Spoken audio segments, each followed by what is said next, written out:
നമ്മുടെ ഈ SNUP സ്കൂളിൻ്റെ 81-82 വർഷത്തിലെ വിദ്യാർത്ഥികൾ, അന്നത്തെ വിദ്യാർത്ഥികൾ, സഹപാഠികൾ ഒരുമിച്ച് കൂടുന്ന ഈ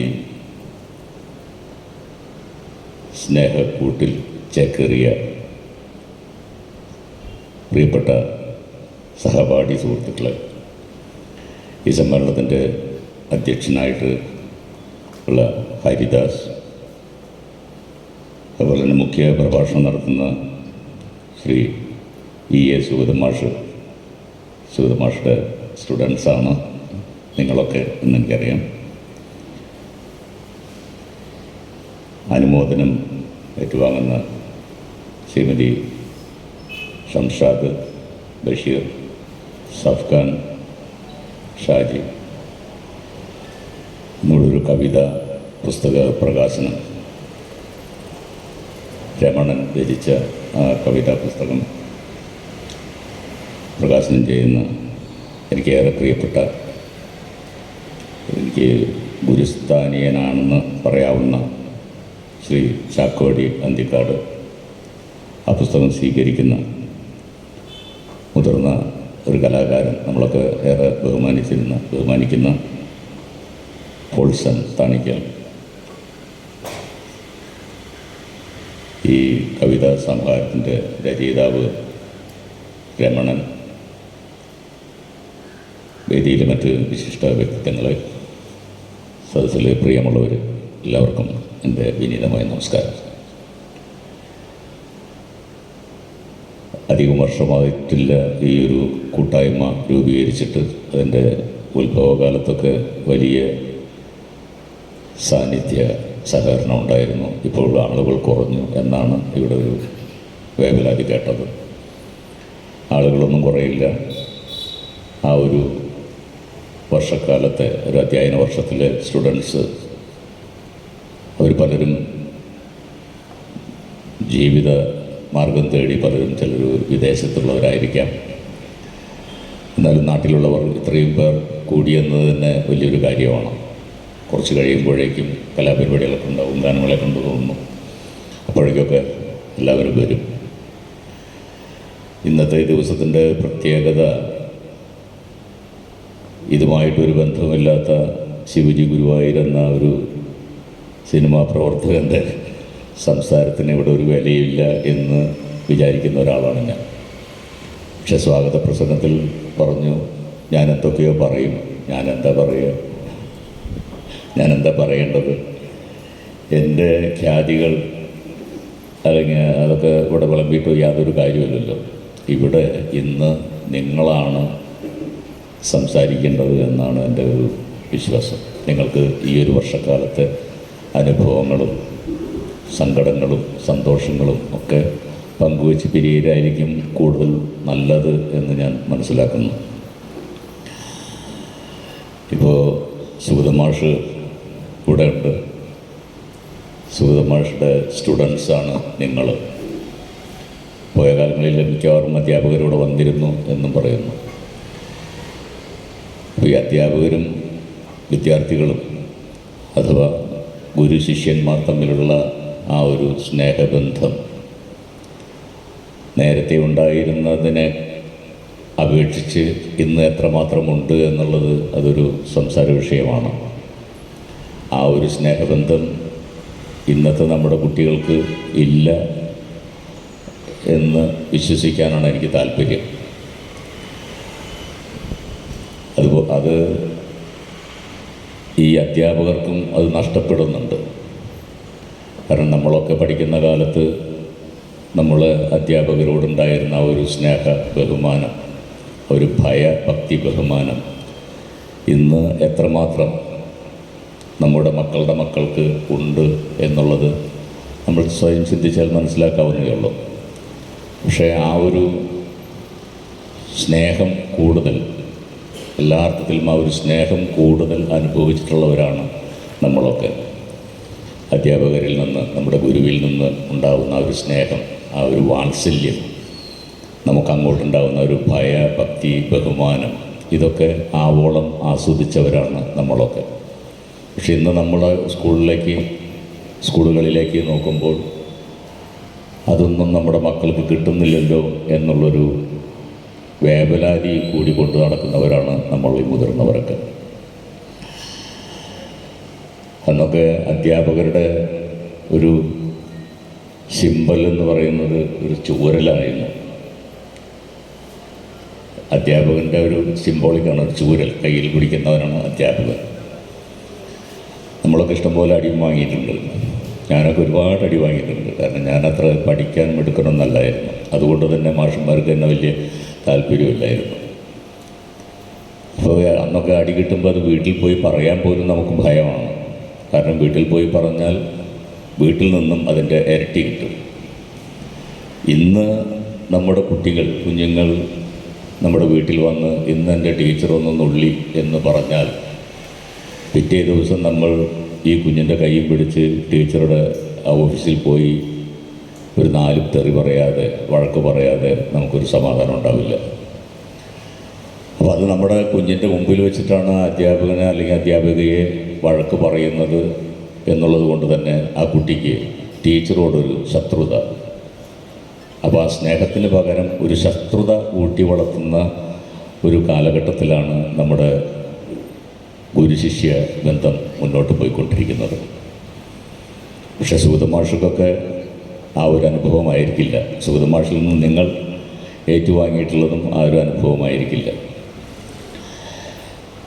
എനിക്കൊരു കഥ ഓർമ്മ വരുന്നത്, കഥ നിങ്ങളൊക്കെ കേട്ടത് തന്നെയായിരിക്കും. കേൾക്കാത്തവർക്ക് കേൾക്കാം, കേട്ടവർക്ക് ഒന്നും കൂടി കേൾക്കാം. ഇതുപോലെ ഒരു സ്കൂൾ വാർഷിക സമ്മേളനത്തിന്, ആ സമ്മേളനത്തിന് അന്ന് അവിടെ ഒരു ഗസ്റ്റായിട്ട് വന്നത് ഒരു കലക്ടറായിരുന്നു. ആ സ്കൂളിൽ പഠിച്ച കലക്ടർ. അപ്പോൾ കലക്ടറുടെ സംസാരത്തിൽ ആ സ്കൂളിനെ കുറിച്ചും കലക്ടർ ഇരുന്ന ക്ലാസ് റൂമിനെ കുറിച്ചും ആ ബെഞ്ചിനെ കുറിച്ചും അവിടെ ഇരുന്ന സഹപാഠികളെ കുറിച്ചൊക്കെ വളരെ വൈകാരികമായിട്ട് കലക്ടർ സംസാരിക്കുന്നുണ്ട്. അത് കഴിഞ്ഞ് കലക്ടറുടെ സംസാരം കഴിഞ്ഞു, തിരക്കൊണ്ട് കലക്ടർ ഇറങ്ങിപ്പോവുകയാണ്. അപ്പോൾ ആ വിദ്യാലയത്തിൽ പഠിച്ച കുട്ടികളിൽ മികച്ച ഉന്നത സ്ഥാനത്തെത്തിയ ഒരാൾ എന്നുള്ള പരിഗണനയും ജില്ലയിലെ കലക്ടർ എന്നുള്ള പരിഗണനയും ഒക്കെ ആവോളം ആസ്വദിച്ച് കലക്ടർ ഇറങ്ങിപ്പോകുമ്പോൾ വേദിയുടെ പിന്നിലായിട്ട്, സദസ്സിൻ്റെ പിന്നിലായിട്ട് ഒരു അന്നത്തെ മാഷ് താടിയൊക്കെ വെച്ച്, സുഗതൻ മാഷിനെ പോലെയല്ല, താടിയൊക്കെ വെച്ച് പ്രായമായിട്ടുള്ളൊരു അധ്യാപകൻ അവിടെ ഇരിക്കുകയാണ്. ഈ കലക്ടർക്ക് അധ്യാപകനെ കണ്ടപ്പോൾ പെട്ടെന്ന് മനസ്സിലായി. കലക്ടർ ഉടനെ തന്നെ അധ്യാപകൻ്റെ കാല് തൊട്ട് വന്നിച്ചു, ചോദിച്ചു, മാഷിക്ക് എന്നെ മനസ്സിലായോ മാഷ്? മാഷ് മുഖത്തേക്ക് കുറേ നേരം നോക്കി, ഇല്ല എനിക്ക് മനസ്സിലായില്ല മാഷ് എന്നെ പഠിപ്പിച്ചിട്ടുണ്ട്. ഓ, പഠിപ്പിച്ചിട്ടുണ്ടോ? ശരി. മാഷിൻ്റെ പേരറിയാവോ? ഇല്ല, ഓർമ്മയില്ല. മാഷൊന്നും ഇല്ല അറിയില്ല എന്ന് മാത്രമേ മാഷ് പറയുന്നുള്ളൂ. ഒരുപാട് കുട്ടികളെ പഠിപ്പിച്ചിട്ടുള്ളതാണ്. മാഷന്മാരുടെയൊക്കെ ഒരു ഭാഗ്യം, ഒരു സൗഭാഗ്യം എന്ന് പറയുന്നത് എവിടെ തിരഞ്ഞാലും ഒരു ശിഷ്യൻ മാഷ തിരിച്ചറിയുന്നുണ്ടാകും എന്നുള്ളതാണ് അധ്യാപകരുടെ ഒരു മെച്ചം. പക്ഷേ ഈ മാഷക്കൊന്നും ഓർമ്മയില്ല. സത്യത്തിൽ പ്രായകാധിക്യം കൊണ്ടൊക്കെ ഓർമ്മയില്ലാതായിരിക്കും. കളക്ടർ എങ്ങനെ പരിചയപ്പെടുത്താൻ നോക്കിയിട്ടും മാഷക്ക് അങ്ങോട്ട് മുഖം തെളിഞ്ഞു വരുന്നില്ല, മാഷക്ക് ഓർമ്മയിൽ തെളിഞ്ഞു വരുന്നില്ല. അവസാനം കളക്ടർ പറഞ്ഞു, മാഷെ ഞാനൊരു കഥ പറയാം, അപ്പോൾ മാഷക്കത് എന്നെ ഓർമ്മ വരും, തീർച്ചയായിട്ടും ഓർമ്മ വരും. ഓഹോ. അപ്പം അതുവരെ പുറത്താരോടും കളക്ടർ വെളിപ്പെടുത്താത്ത ഒരു സത്യം ഒരു കഥയായിട്ട് മാഷോട് പറയാം. ആ കളക്ടറുടെ സ്വഭാവ രൂപീകരണത്തിന് കാരണമായിട്ടുള്ള ഒരു സംഭവം കൂടിയായിട്ടാണത്. മാഷക്ക് ഓർമ്മയുണ്ട്, മാഷ് അന്ന് 5ാം ക്ലാസ്സിൽ 1 മുതൽ 5 വരെ മാഷ് എന്നെ പഠിപ്പിച്ചിട്ടുണ്ടല്ലോ. 5ാം ക്ലാസ്സിലെത്തിയപ്പോൾ, അല്ല 4ാം ക്ലാസ്സിലെത്തിയപ്പോൾ, അന്നത്തെ കാലത്ത് ഈ ഗൾഫിലേക്കൊക്കെ നമ്മൾ പോയിക്കൊണ്ടിരിക്കുന്ന ആ ഒരു കാലഘട്ടമാണ്. അപ്പോൾ അവിടെ ആ ക്ലാസ് റൂമിലൊരു കുട്ടിക്ക് അവൻ്റെ അച്ഛൻ ഗൾഫിൽ പോയിട്ട് സ്വർണ്ണ നിറത്തിലുള്ള ഒരു വാച്ച് കൊടുത്തിരുന്നു. അപ്പോൾ മാഷ് വിചാരിച്ചു, ആ വാച്ച് നിങ്ങൾ കാണാം. അല്ല, എനിക്കല്ല, എൻ്റെ ഒരു കൂട്ടുകാരന് അവൻ്റെ അച്ഛൻ കൊടുത്തൊരു വാച്ച്. അന്ന് അവൻ ഭയങ്കരമായിട്ട് ഷൈൻ ചെയ്ത് നടക്കുമായിരുന്നു സ്കൂളിൽ. കൈയെപ്പോഴും ഇങ്ങനെയായിരിക്കും. കാരണം അന്ന് ആ സ്കൂളിൽ വാച്ച് കെട്ടുന്ന ഒരു കുട്ടി ആ ഒരു കുട്ടി മാത്രമാണ്. ആ ഒരു പവറോട് കൂടിയിട്ടാണ് അവൻ ആ ക്ലാസ്സിലും സ്കൂൾ പരിസരത്തും സ്കൂൾ മുറ്റത്തൊക്കെ നടക്കുന്നത്. എങ്ങനെയോ ക്ലാസ് റൂമിൽ അവൻ വെച്ച് കഴിക്കുന്നതിനിടയ്ക്ക് ഈ വാച്ച് നഷ്ടമായി. വാച്ച് കാണാനില്ല. കുട്ടി കരച്ചിലോട് കരച്ചില്ല. വാച്ചില്ലാതെ വീട്ടിലേക്ക് പോകാൻ പറ്റില്ല. പക്ഷെ വാച്ച് എവിടെ പോയി? ക്ലാസ് റൂമിൽ കൊണ്ടുവന്നതാണ് വാച്ച്. പക്ഷേ ക്ലാസ് റൂമിൽ വെച്ച് വാച്ച് നഷ്ടപ്പെട്ടു. കുട്ടിയുടെ ബഹളം പാട്ട് ഈ കുര്യാക്കു മാഷ് വന്നു. എന്താ ഇവിടെ ബഹളം? കുട്ടി കരയുന്നു. അവൻ്റെ വാച്ച് കാണാനില്ല. മാഷെ, എൻ്റെ വാച്ച് കാണാനില്ല. നീ പുറത്തുനിന്ന് കളിക്കുമ്പോൾ അവന് പോയതാണ്. എല്ലാ മാഷെ, ഞാനിവിടെ ക്ലാസ് റൂമിൽ കൊണ്ടുവന്നതാണ്. ഞാൻ അഴിച്ച് തുടച്ച് വൃത്തിയാക്കിയിട്ട് അങ്ങനെ പരിപാലിച്ചു കൊണ്ടുവരുന്നത്. അവർക്ക് വാച്ച് കാണാനില്ല. അപ്പോൾ മാഷ് പറഞ്ഞു, മക്കളെ എന്നാണ് അന്നൊക്കെ മാഷ് വിളിക്കട്ടെ. അത്രയും വാത്സല്യം അന്നത്തെ മാഷന്മാർക്കൊക്കെ. നിങ്ങൾ ആരെങ്കിലും അത് എടുത്തിട്ടുണ്ടെങ്കിൽ അത് അവന് കൊടുത്തോളൂ. അവൻ കരയുന്നത് കണ്ടില്ല, പുറത്ത് ആരും അറിയില്ല. നിങ്ങളത് കൊടുത്തോളൂ. നിങ്ങൾ തമാശയ്ക്ക് എടുത്തതായിരിക്കാം, അതൊന്ന് കൊടുത്തോളൂ. പക്ഷെ ആരും തയ്യാറാവുന്നില്ല. വാച്ച് കാണാനുമില്ല. ആരെടുത്തു എന്നുള്ളൊരു ധാരണ ആർക്കും അറിയുന്നില്ല. അങ്ങനെ പല ആവർത്തി മാഷ് പല രീതിയിൽ ചോദിച്ചും മറിഞ്ഞും കുട്ടി സമ്മതിക്കുന്നില്ല. അവസാനം മാഷൊരു അടവെടുത്തു. മാഷ് പറഞ്ഞു, ശരി, നിങ്ങളാരും പറയുന്നില്ല, ഞാനത് നിങ്ങളിൽ നിന്ന് എടുക്കാൻ പോവുകയാണ്. നിങ്ങളെല്ലാവരും എഴുന്നേറ്റ് നിൽക്കുക. കുട്ടികളെല്ലാവരും എഴുന്നേറ്റ് നിൽക്കും.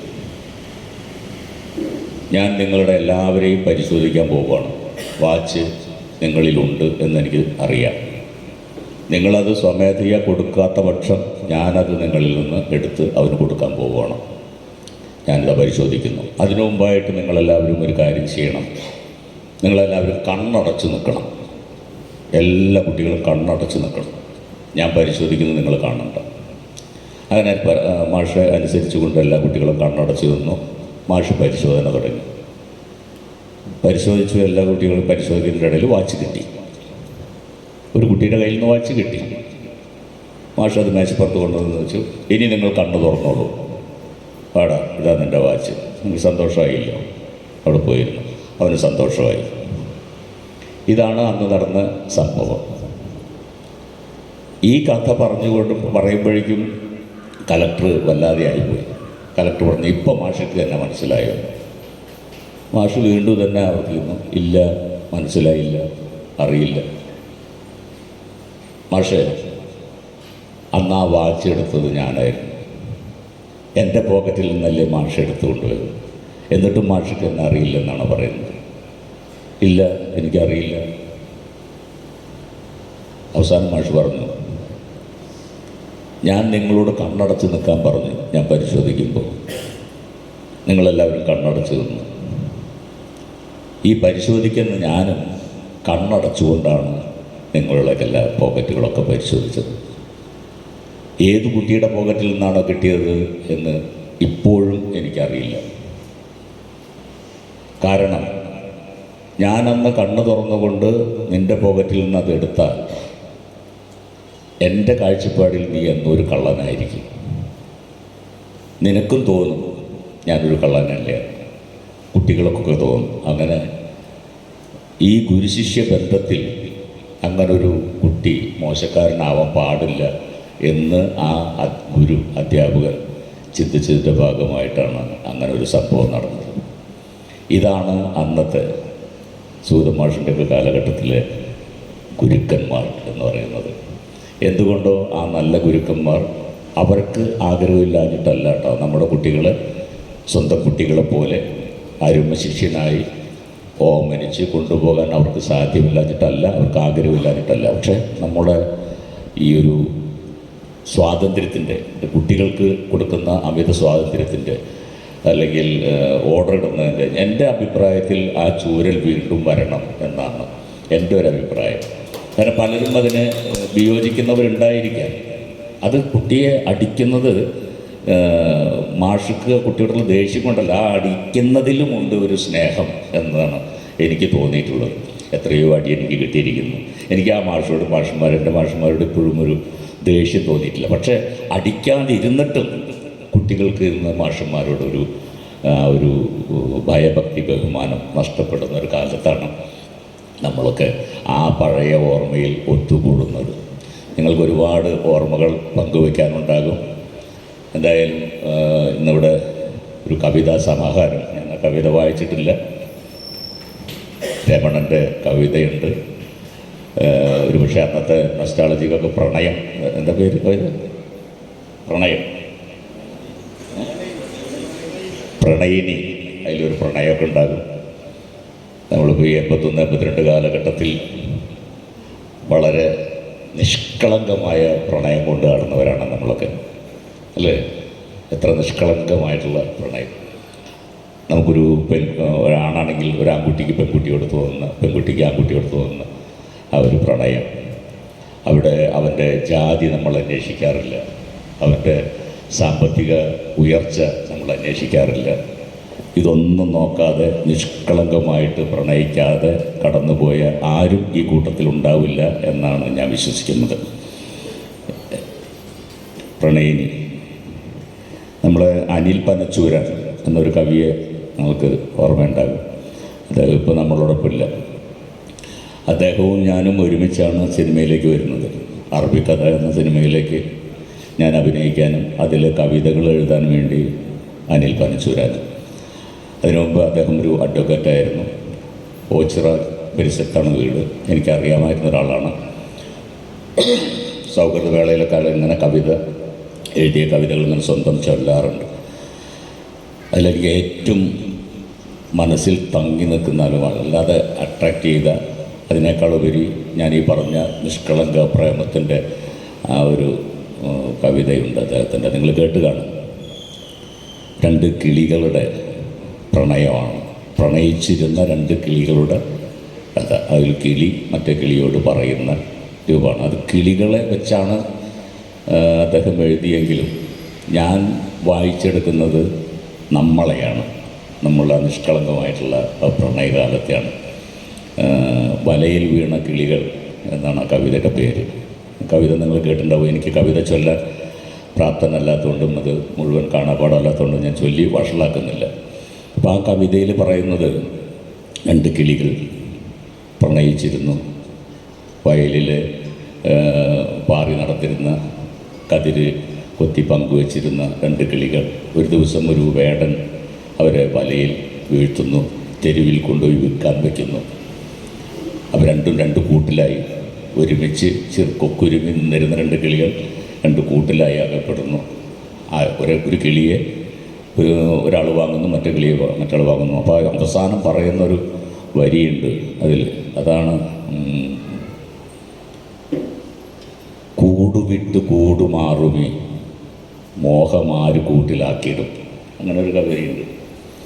വലയിൽ വീണ കിളികളാണ് നാം, ചിറകൊടിഞ്ഞൊരിണകളാണ് നാം, വഴിവിളക്ക് കണ്ണു ചിമ്മുമേ വഴിയിലെന്ത് നമ്മൾ പാടണം എന്ന് പറഞ്ഞൊരു കവിത. ഈ കവിതാ സമാഹാരത്തിൻ്റെ ഒപ്പം എനിക്ക് ഓർമ്മ വന്നതാണ്. നിങ്ങളത് ആ കവിത 1-2 തവണ കേട്ടാൽ മനസ്സിലാകും. നമ്മൾ 10ാം ക്ലാസ്സിൽ നമ്മളോടൊപ്പം ഇരുന്ന പ്രണയിനിയെ അല്ലെങ്കിൽ പ്രണയിനിക്ക് പ്രണയനാഥൻ. പക്ഷേ നമ്മൾ ജീവിത സാഹചര്യങ്ങളിലേക്ക് വന്ന് ഒരു കച്ചവടമാക്കി മാറ്റുന്നുണ്ടോ നമ്മളെ എന്ന് എനിക്ക് തോന്നുന്നു. ഈ കിളികളും അതുതന്നെയാണ്. തെരുവിൽ കച്ചവടത്തിന് വയ്ക്കുകയാണ്, ഒരാളെ ആരെയും കാശ് കൊടുത്ത് വാങ്ങിക്കൊണ്ട്. അങ്ങനെ നമ്മൾ പഠിക്കുന്ന കാലത്തുണ്ടാകുന്ന നമ്മുടെ ആ ഒരു നിഷ്കളങ്ക സ്നേഹവും പ്രണയവും സ്വാതന്ത്ര്യവും ഒക്കെ പഠനം കഴിഞ്ഞ് നമ്മളൊരു ജീവിതം, പച്ചയായിട്ടുള്ള ജീവിതം നമ്മുടെ മുന്നിൽ ഇങ്ങനെ പല്ലുവിളിച്ച് കാണിക്കുമ്പോൾ നമ്മൾ അതുവരെ അഭ്യസിച്ച പാട്ടോ കവിതയോ നാടകമോ എല്ലാം തട്ടിമാറ്റിക്കൊണ്ട് പണം സമ്പാദനത്തിന്, ജീവിക്കാനുള്ള പണം സമ്പാദനത്തിന് കാട് കയറി പോവുകയാണ് നമ്മൾ. അവിടെയാണ് നമ്മളിതൊക്കെ ഇങ്ങനെ വിട്ടു പോകുന്നത്. അങ്ങനെയുള്ള സാഹചര്യത്തിൽ ഒരു വർഷത്തിൽ നിങ്ങൾ ഒരുമിച്ച് കൂടി സൗഹാർദ്ദം പങ്കുവെച്ച് എന്തൊക്കെയുണ്ട് എങ്ങനെ അതിലിടയ്ക്ക് നമ്മൾ വിട്ടുപോകുന്നു. എല്ലാവരും ഉന്നതിയിലായിക്കൊള്ളണമെന്നില്ല, ഇല്ലേ? പലരും നല്ല പൊസിഷനിലെത്തിയിട്ടുണ്ടാകാം, പലരും പല ജോലിയിൽ ഏർപ്പെട്ടിട്ടുള്ളവരായിരിക്കാം. എല്ലാ ജോലിക്കും അതിൻ്റേതായിട്ടുള്ള മേന്മയുണ്ട്. പക്ഷേ സാമ്പത്തികമായി എന്തിൻ്റെയും അടിസ്ഥാനം സാമ്പത്തികമാണല്ലോ. അതുമായിട്ട് നമ്മളോടൊപ്പം അങ്ങോട്ട് എത്തിയിട്ടുണ്ടാവില്ല. ചിലപ്പോൾ ജീവിക്കാൻ തന്നെ നിവൃത്തിയില്ലാത്തവരുണ്ടാകും. അവിടെ ഈ ഏറ്റവും നല്ല സഹപാഠികൾ എന്നുള്ളതിൻ്റെ ഒരു തെളിവ് എനിക്ക് തോന്നുന്നത് കുചേലനും കൃഷ്ണനുമാണ്, അല്ലേ? സഹപാഠികളുടെ ഏറ്റവും വലിയ മാതൃക എന്ന് പറയുന്നത് ഒരു കഥ തന്നെയുണ്ട്. നിങ്ങൾക്കറിയാം, നിങ്ങൾക്കറിയാത്ത കഥയൊന്നുമല്ല അത്. ശ്രീകൃഷ്ണൻ, ഭഗവാൻ ശ്രീകൃഷ്ണൻ നല്ല അത്യുംഗമേടയിൽ ഇങ്ങനെ എല്ലാ സുഖ സൗകര്യങ്ങളോടും കൂടി കഴിയുന്നു. കൂടെ പഠിച്ചിരുന്ന കുചേലനാകട്ടെ 5-8 കുട്ടികളും ഭാര്യയും പട്ടിണി പരിവേഷമായിട്ട് ഒരു കുടിൽ പോലും എന്ന് പറയാൻ പറ്റാത്തൊരവസ്ഥയിൽ പരമദരിദ്രനായിട്ട് കഴിയുന്നു. 2 പേരും കുട്ടിക്കാലത്ത് ഒരുമിച്ച് ഒരു ബെഞ്ചിലിരുന്ന് പഠിച്ച സഹപാഠികൾ. നമ്മളുടെ ഇടയിലും അതുണ്ട്. അങ്ങനെ ഒരു ദിവസം കുചേലൻ്റെ ഭാര്യ പറയുന്നുണ്ട്, കുട്ടികൾ വിശന്ന് കരയുന്നു, നിങ്ങളുടെ വലിയ കൂട്ടുകാരനല്ലേ, നിങ്ങളൊപ്പം പഠിച്ച് സതീർത്ഥനല്ലേ, സഹപാഠിയല്ലേ, വലിയ മേടയിലൊക്കെ ഇരിക്കുന്ന അദ്ദേഹത്തോട് ചെന്ന് പറഞ്ഞ് എന്തെങ്കിലും ഒന്ന് സഹായം ചെയ്യാൻ പറയുക.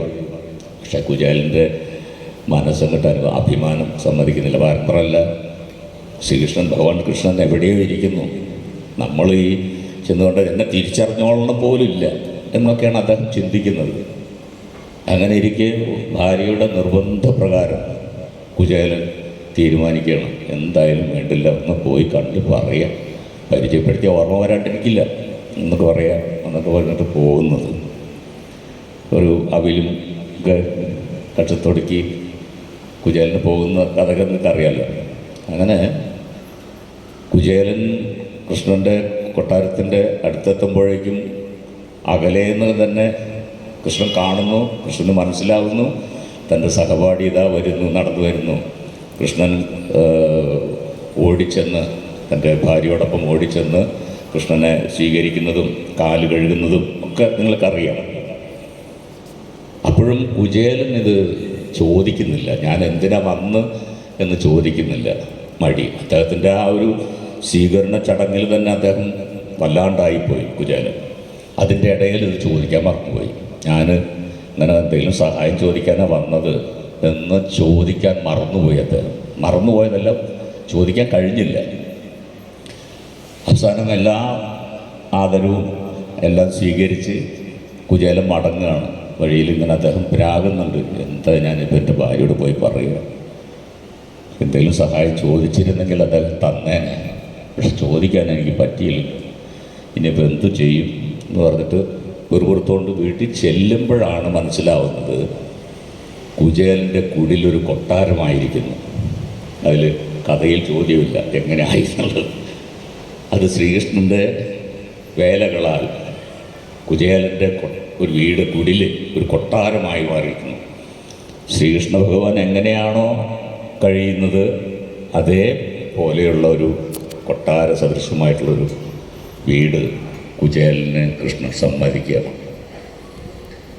ഇവിടെ നമുക്കൊരിക്കലും അങ്ങനെ ആവാൻ പറ്റുമെന്ന് എനിക്കറിയില്ല. പക്ഷേ എന്നാലും ഒട്ടുമിക്ക ഇതുപോലെയുള്ള കൂട്ടായ്മകളൊക്കെ തൻ്റെ കൂടെ പഠിച്ചിരുന്നവരെക്കുറിച്ച് അന്വേഷിക്കാറുണ്ട്. അവർ തന്നോടൊപ്പം കൊണ്ടുവരാനുള്ള ശ്രമം നടത്താറുണ്ട്. ഇവിടെയും അത് നടക്കുന്നുണ്ട് എന്നാണ് ഞാൻ വിശ്വസിക്കുന്നത്. അത് വേണം എന്നാണ് ഈ കൂട്ടായ്മയോട് എനിക്ക് പറയാനുള്ളത്. കാരണം അവർ ചോദിക്കാതെ തന്നെ അവർക്ക് ചോദിക്കാൻ മടി കാണും. കാരണം ഒരുപക്ഷെ നമ്മൾ പഠിക്കുമ്പോൾ നമ്മളെക്കാൾ പെൻസിൽ എണ്ണം കൂടെ അവൻ്റേതായിരിക്കും. അവൻ കൊണ്ടുവരുന്ന ചോറ്റുപാത്രത്തിൽ ചിലപ്പോൾ മുട്ട പരിച്ചിട്ടുണ്ടാവും, നമ്മളിൽ ചമ്മന്തി മാത്രമേ ഉണ്ടാവുള്ളൂ. പക്ഷെ കാലം പോകെ പോകെ നമ്മളും ഉയർന്നും അവൻ താഴ്ന്നും പല കാരണങ്ങളാൽ അവൻ ഒരു ദാരിദ്ര്യത്തിലേക്ക് പോയിട്ടുണ്ടാകാം.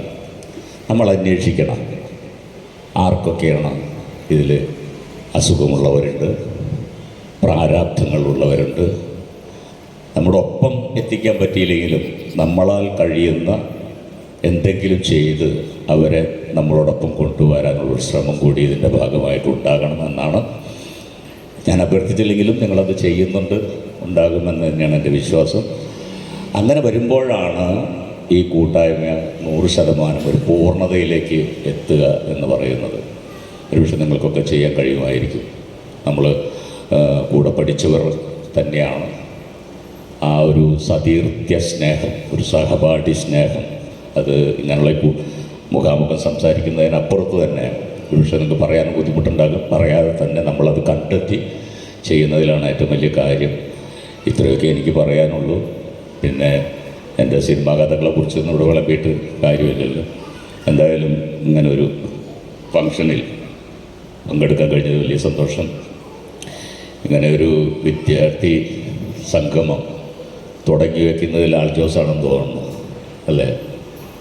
ഒരു സിനിമയിലൂടെ വിദ്യാർത്ഥികൾ ഒരുമിക്കാം. അതിനുശേഷമാണ് നമ്മളൊക്കെ ഒട്ടുമിക്ക വിദ്യാർത്ഥികളും അതിൽ ശ്രമിക്കുന്നുണ്ട്. പക്ഷേ എല്ലാവർക്കും ഒത്തുകൂടാൻ പറ്റുന്നുമില്ല. കാരണം ഞാൻ നേരത്തെ പറഞ്ഞ ആ ഒരു ജീവിത സാഹചര്യത്തിലേക്ക് നമ്മൾ പിടിച്ച് പറിച്ച് നട്ട് പലരും പല വഴിക്കായി പോയി കിടക്കുമ്പോഴും ഇത്രയും പേര് തന്നെ വരുന്നു എന്നുള്ളതിൽ വലിയ സന്തോഷം. ഇന്നത്തെ ദിവസം മുഴുവൻ ഇവിടെ ചെലവഴിക്കേണ്ടവരാണ് നിങ്ങൾ. നിങ്ങളുടെ സന്തോഷവും സങ്കടങ്ങളും ഒക്കെ ഇവിടെ നിങ്ങളാൽ പ്രതിപാദിക്കേണ്ടതുണ്ട്. അങ്ങനെ ഒരു ഇൻട്രാക്ഷൻ സെക്ഷനായിട്ടത് മാറട്ടെ എന്ന് ഞാൻ കരുതുന്നു. എന്നെ ഇങ്ങോട്ട് വിളിച്ച ഇതിൻ്റെ സംഘാടകർക്കും സഹപ്രവർത്തകർക്കും എൻ്റെ നന്ദിയെ കടപ്പാട് അറിയിക്കുന്നു. ചാക്കോ മോഷെ കുറേ ദിവസങ്ങളായിട്ട് കാണുകയാണ്. ഞങ്ങളിങ്ങനെ അദ്ദേഹത്തിനെക്കുറിച്ച് നിങ്ങൾക്കറിയാം. നമ്മൾ ഇറ്റ്ഫോക്കിനെ കുറിച്ചൊക്കെ ഇങ്ങനെ പറയുമായിരുന്നു. നാടകത്തിന് വേണ്ടി നാടക സംവിധായകനാണ്. അദ്ദേഹത്തിൻ്റെ മകനും ഇവിടെ ഉണ്ട്. മകനൊരു പാട്ട് പാടുമെന്നൊക്കെ പറഞ്ഞിരുന്നു. മകനും വന്നിട്ടുണ്ട്. ചാക്കോ മാഷ് കണ്ട്. അതുപോലെ തന്നെ പോൾ സെറ്റിനെ കാണാൻ പറ്റി. വലിയ സന്തോഷം. ഈ ഒരു കാണലും ഓർമ്മ പുതുക്കലുമൊക്കെയാണ് ഇന്നത്തെ ദിവസത്തിൻ്റെ ആകത്തുക എന്ന് പറയുന്നതുകൊണ്ട് എല്ലാവർക്കും എല്ലാവിധ നന്മകളും നേർന്നുകൊണ്ട് ഈ പുസ്തക പ്രകാശനം, അത് പുസ്തകം എല്ലാവരും, ഞാൻ പറയണമെങ്കിൽ അത് വില കൊടുത്ത് വാങ്ങണം എല്ലാവരും എന്നാണ് ഞാൻ പറയുക. പുസ്തകത്തിൻ്റെ വില 170 രൂപ. 170 രൂപയാണ് ഈ പുസ്തകത്തിൻ്റെ വില. പുസ്തകം എഴുതുന്നവർക്ക് അത് ഇതിൻ്റെ പ്രിൻ്റ് ആയിട്ട് ഈ ബുക്കായിട്ട് വരാൻ ഒരുപാട് സാമ്പത്തിക പ്രശ്നമുള്ളതാണ്. അപ്പം എല്ലാവരും 170 രൂപ കൊടുത്ത് ഈ ബുക്ക് വാങ്ങി വായിച്ചാലും വായിച്ചില്ലേലും ബുക്ക് വാങ്ങുക എന്നാണ് ഇതിനോട് നിങ്ങൾക്ക് കയ്യടിയേക്കാൾ അദ്ദേഹത്തിന് കൊടുക്കാൻ പറ്റുന്ന ഏറ്റവും വലിയ പ്രോത്സാഹനം എന്ന് പറഞ്ഞുകൊണ്ട് ഈ പുസ്തകത്തിന് എല്ലാവിധ ആശംസകളും നേർന്നുകൊണ്ട് നിർത്തുന്നു. നന്ദി.